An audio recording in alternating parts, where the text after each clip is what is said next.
Oklahoma family is waiting for answers, unsure when they'll be able to see their father and husband again. Ryan Watson was celebrating his 40th birthday in Turks and Caicos when he was detained at the airport for having ammunition, violating a relatively new law there that comes with a 12-year mandatory minimum sentence. NBC's Sam Brock spoke with Watson and another family going through the same thing.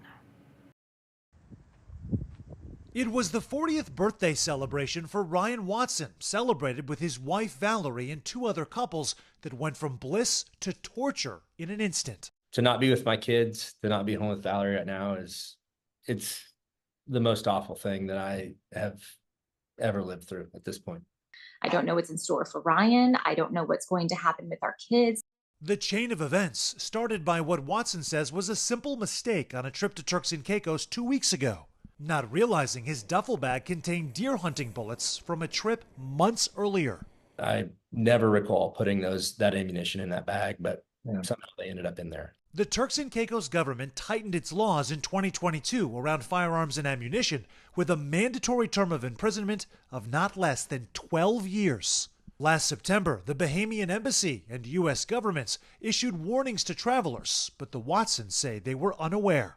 I had never, ever intended to bring any type of ammunition into this country.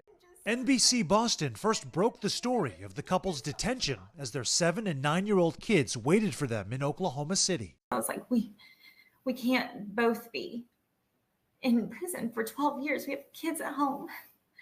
Valerie was released and reunited with her kids, but Ryan can't leave the island.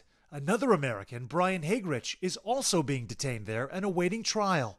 The Pennsylvania father of two was arrested in February when authorities also found hunting bullets he said he didn't know were in his bag. This has happened to enough individuals already, and we certainly don't want to see this happen to anybody else.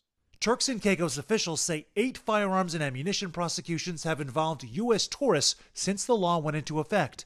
That includes this Indiana man who received a shorter 8-month sentence for exceptional circumstances.